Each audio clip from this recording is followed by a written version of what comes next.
IMF इजाज़त दे तो तनख्वाहदार तबके पर टैक्स कम हो सकता है।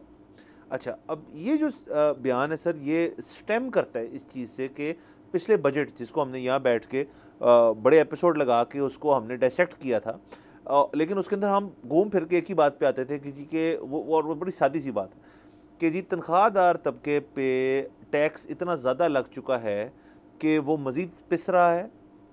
अलबत्ता हुकूमत का अपना साइज़ जो है वो पिस नहीं रहा, वो तो फैलाव में आ रहा है।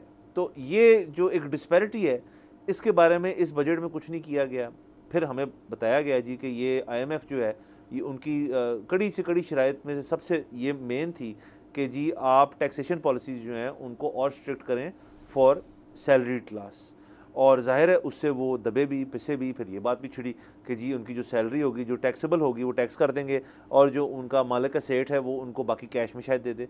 Again which is not good for the economy कि अगर एक अलहदा से कैश इनकम जो है वो चल रही है वहाँ पे, विच इज़ ऑल्सो इलीगल। सो ये सब चीज़ें जो हैं सर, और ऐसा बयान आना ये थोड़ा प्रॉब्लमेटिक है।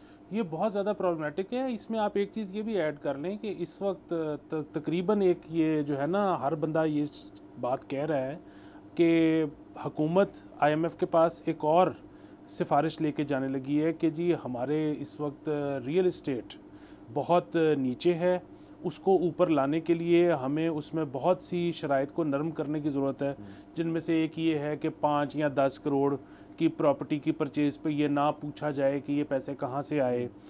7E टैक्स हम तमाम लोगों पर वो जो है कि सालाना आपकी अगर एक प्रॉपर्टी आपने वेली छोड़ी हुई है तो उस पर सालाना एक टैक्स है, तो वो हम सबको नहीं कह सकते कि आप ये दें। तो इस तरह की चीज़ें जो हैं। अच्छा, इसके अलावा ट्रांसफ़र के ऊपर जो टैक्सेस हैं उनको भी नरम करना चाहती है हुकूमत। ये हमें पता लगा है कि बहुत ही आम इस वक्त आम फहम ये बात है कि ये सारा कुछ प्रपोज़ कर रही है, पिच कर रही है गवर्नमेंट IMF को, ये हमें करने दें, नहीं तो क्या होगा कि हमारी रियल इस्टेट नहीं उठेगी। अच्छा, अब अगेन हम वो फिर बात होगी कि जी सारी पोलराइजेशन जो है इस वक्त सोसाइटी में वो इमरान खान की वजह से हो रही है। अब देखें, इतना बड़ा आपका सैलरीड क्लास है, वो जब ये देखेगा कि हम पिस रहे हैं और सारा फ़ायदा जो है जो पहुंचाने की हुकूमत कोशिश कर रही है वो रियल इस्टेट को है, तो अब इस मौके पे जो पोलराइजेशन होगी वो इमरान खान तो नहीं कर रहा होगा। दूसरी चीज़ ये है कि ये कोई आज की बात नहीं है, एग्जैक्टली यही इमरान खान साहब के दौर में हुआ था, एग्जैक्टली यही इससे पिछली नून लीग की हुकूमत में हुआ था, एग्जैक्टली यही उससे पिछली पीपल्स पार्टी की हुकूमत में हुआ था। We are privy to this. ये खबरें अगर आप हमें कहते हैं, हम अभी सुर्खियां ला के आपको कॉपी पेस्ट करके दिखा देते हैं कि हर दफ़ा एंटेगनाइज किया गया, विलन बनाया गया IMF को कि देखें जी हम तो अपने लोगों के लिए बड़ा कुछ करना चाहते हैं, ये तो IMF हमें करने नहीं दे रहा।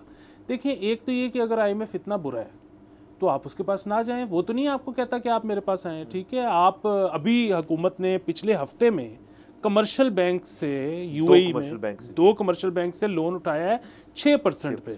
तो अगर और उनकी कोई शराइत नहीं है, वो तो सिर्फ ये है कि वक्त किस देते तक बिल्कुल उन्होंने कुछ नहीं कहा कि बिजली का टैरिफ बढ़ाना है, कम करना है, कैसे करना है। अच्छा, आपको अगर वो वारा खाता है आप वो कर लें। हाँ, अगर आपको कम इंटरेस्ट पे लोन चाहिए तो फिर पीछे IMF ही है, फिर पीछे वर्ल्ड बैंक ही है, फिर पीछे ADB ही है। कमर्शियल बैंक तो आपको कम इंटरेस्ट पे कुछ नहीं दे रहा, फंडेड नहीं है ना उस तरह से। सब्सक्राइब करें और बेल दबाएं ताकि कोई खबर रह न जाए।